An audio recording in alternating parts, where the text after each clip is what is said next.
రాష్ట్రంలో గడిచిన 10 రోజుల పాటు వర్ష సూచన కొనసాగింది. ఈరోజు ఉష్ణోగ్రతలు క్రమంగా పెరిగాయి. ఇంకోవైపు ఏదైతే ఉపరితల ఆవర్తనం ఏర్పడింది, ఈరోజు వాయుగుండంగా మారింది. దీని ప్రభావంతో రాష్ట్రం మీద ఏమైనా వర్ష సూచన ఉండే అవకాశం ఉందా? దీని గురించి మనతో మాట్లాడడానికి ఎండీ సీనియర్ అధికారి శ్రావణ్ ఉన్నారు. వారితో మాట్లాడదాం. మేడం చెప్పండి, గత 10 రోజులు కూడా కంటిన్యూగా వర్ష సూచన కొనసాగింది. మళ్ళీ ఈరోజు టెంపరేచర్స్ కొంచెం రైజ్ అయ్యాయి. ఈ వాయుగుండం ప్రభావం ఏ మేర ఉంటుంది రాష్ట్రం మీద? రాష్ట్రం మొత్తం మీదుగా చూసుకున్నట్లయితే ప్రస్తుతానికి మనకి ఈ వాయుగుండ ప్రభావం చాలా తక్కువగా ఉంది. ప్రస్తుతానికి మనకి మధ్య బంగాళాఖాతంలోని మనకి కొనసాగుతున్న ఈ వాయుగుండం అనేది వచ్చే 24 గంటల్లో తుఫానుగా మారే అవకాశం ఉంది. అది ఉత్తర ఈశాన్య దిశగా ప్రయాణం చేస్తూ మనకి తీవ్ర తుఫానుగా 25వ తేదీన మారి 26వ తేదీన సాయంత్రానికి తీరాన్ని తాకే అవకాశం అయితే ఉంది. దీని యొక్క ప్రభావం రాష్ట్రం మీద కొద్దిగా తక్కువగానే ఉందని చెప్పొచ్చు. మనకి ఈ 2 రోజుల్లో చూసుకున్నట్లయితే కొద్దిగా అక్కడక్కడ వర్షపాత సూచనలు అయితే కనిపిస్తూ ఉన్నాయి. ముఖ్యంగా ఉత్తర ఈశాన్య తెలంగాణ జిల్లాల్లో అక్కడక్కడ సాయంత్రం పూట ఉరుములు మెరుపులతో కూడిన వర్షపాతాన్ని ఇచ్చే అవకాశం అయితే కనిపిస్తూ ఉంది. ఉరుములు మెరుపులతో పాటుగా మనకి ఈదురుగాలులతో కూడిన వర్షపాతం కూడా ఉండే నమ్మకం. రేపు దక్షిణ తెలంగాణ జిల్లాలైన మనకి జోగులాంబ, గద్వాల్ ఈ పరిసర ప్రాంతాల్లోని మనకి అక్కడక్కడ కొద్దిగా వర్షపాత సూచనలు అయితే కనిపిస్తూ ఉన్నాయి.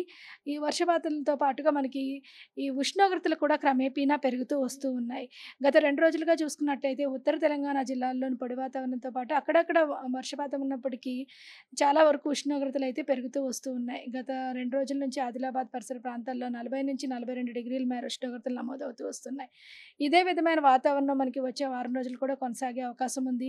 ఉత్తర మరియు ఈశాన్య తెలంగాణ జిల్లాల్లో అక్కడక్కడ ఉష్ణోగ్రతలు 41-44 డిగ్రీల మేర పెరుగుతూనే రాష్ట్రం మొత్తం మీదుగా సగటున 39-40 డిగ్రీల మేర ఉష్ణోగ్రత నమోదయ్యే అవకాశం అయితే కనిపిస్తుందన్నమాట. ఈ సంవత్సరం ఉష్ణోగ్రత చాలా అధికంగా నమోదై 45 డిగ్రీల కన్నా అధికంగా నమోదు. ఇంకోవైపు హీట్ వేవ్స్ కూడా కొనసాగాయి. మళ్ళీ ఇప్పుడు ఈ జూన్ లోపు కూడా మళ్ళీ హీట్ వేవ్స్ వచ్చే అవకాశం ఉందా? ఎంత మేర ఉష్ణోగ్రతలు నమోదయ్యే అవకాశం ఉంది? హీట్ వేవ్ ప్రభావం అయితే తక్కువగానే ఉంది. దాదాపుగా ఒక 4 రోజులు మాత్రం ఉష్ణోగ్రతలు 2-3 డిగ్రీలు పెరిగే అవకాశం అయితే కనిపిస్తుంది. తర్వాత నుంచి మళ్ళీ మనకి రాష్ట్రం మీదుగా కొద్దిగా ఈ ఉరుములు మెరుపులతో పాటుగా ప్రీ మాన్సూన్ థండర్ షవర్స్ కూడా ఉండడం వల్ల ఉష్ణోగ్రతలు కొద్దిగా తగ్గే అవకాశం అయితే కనిపిస్తుంది. దాదాపుగా మనకి ఈ తుఫాన్ తీరం దాటిన తర్వాత మళ్ళీ ఋతుపవనాలు కేరళ తీరాన్ని తాకే అవకాశం కనిపిస్తుంది. దాదాపుగా 31 నుంచి 1వ తేదీన మనకి తీరాన్ని తాకే అవకాశం ఉంది. తాకిన తర్వాత మనకి తెలంగాణ రాష్ట్రానికి 5వ తేదీ నుంచి 11వ తేదీ మధ్యలో మనకు కూడా ఋతుపవనాలు వచ్చే అవకాశం అయితే కనిపిస్తుంది అనమాట. ఇప్పుడు ఎల్‌నినో ప్రభావం పూర్తిగా పోయిందంటున్నారు. ఈ సంవత్సరం మళ్ళీ లానినో ప్రభావం ఉంటుందంట. దీని ప్రభావం ఏ విధంగా ఉంటుంది? ఎల్‌నినో ప్రభావం అనేది దాదాపుగా తగ్గిందనే చెప్పవచ్చు. మనకి జూన్‌లో పూర్తిగా బలహీనపడుతుంది. జూలైలోని అది లానినాగా మారే అవకాశం అయితే ఉంటుంది. లానినా అంటే దాదాపుగా సాధారణ వర్షపాతం కంటే అధిక వర్షపాతం ఇచ్చే పరిస్థితి ఏర్పడుతుందన్నమాట. ఈ సంవత్సరం కూడా మనం చూసుకున్నట్లయితే జూన్, జూలై, ఆగస్ట్, సెప్టెంబర్‌లో సాధారణం కంటే ఎక్కువగా నమోదయ్యే అవకాశం అయితే కనిపిస్తుందన్నమాట.